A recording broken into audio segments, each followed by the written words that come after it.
You earlier said both parties need to hold an inclusive dialogue. Should these children not wait for such a dialogue to hold before going back to school?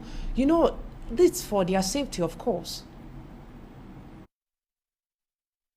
Well, Immaculate, let me first of all say that I know that normally internally displaced persons are being taken care of by the government, by the state, by the institution of Cameroon. Apart from those that have gone out of the country, like which are refugees, which are normally taken care by the United Nations Refugee Council, the government of Cameroon was normally supposed to do everything possible to ensure that these children are given scholarship to go to school. All those that are found internally displaced persons here to go to school, or they create an state institution where they.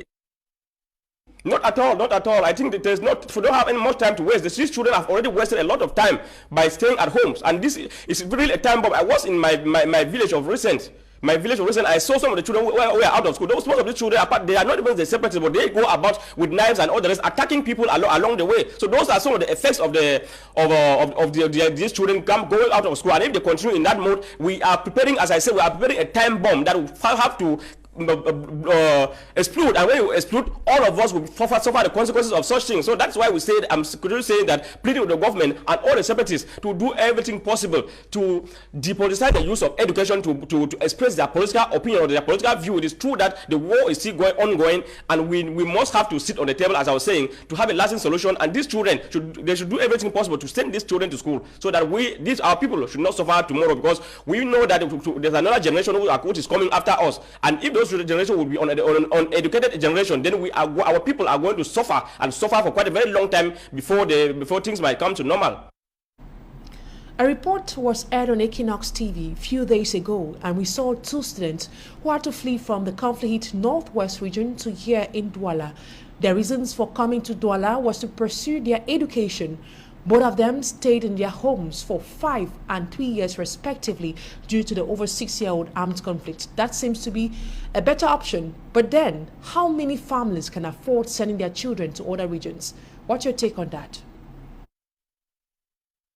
Well, Immaculate, let me first of all say that I know that internally displaced persons are being taken care of by the government, by the state, by the institution of Cameroon. Apart from those that have gone out of the country, like which are refugees, which are normally taken care by the United Nations Refugee Council, the government of Cameroon was normally supposed to do everything possible to ensure that these children are given scholarship to go to school. All those that are found internally displaced persons here to go to school, or they create a state institution where these people are supposed to be educated. But it is unfortunate that we have not seen such thing from our government.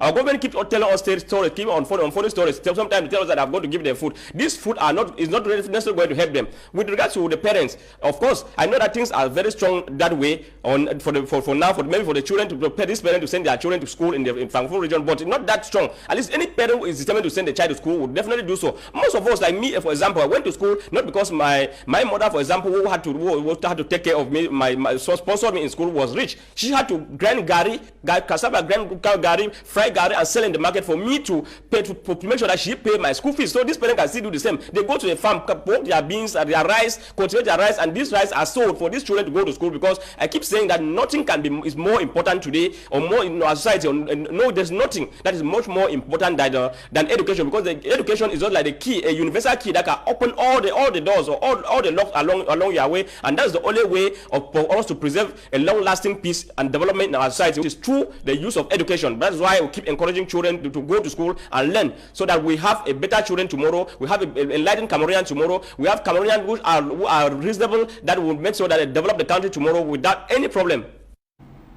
Are there any signs that the crisis will end anytime soon?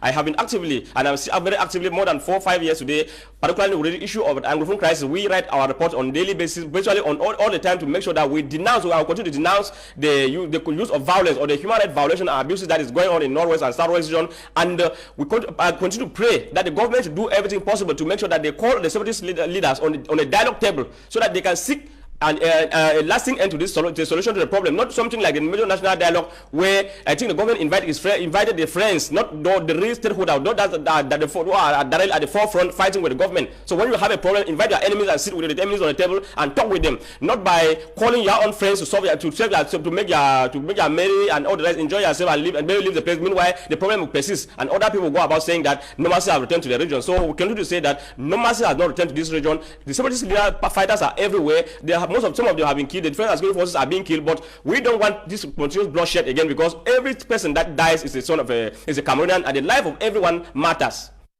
Amadou Tanta, Executive Director of Conscience African Northwest and Littoral Region, and equally a human rights activist. And that's all put a cap to today's edition of the 6 p.m. primetime newscast on Equinox Television. Thank you so much, dear televiewers, for your keen attention. Stay in the company of Serge Alain Otto with the program Equinox Soir. Have a wonderful evening.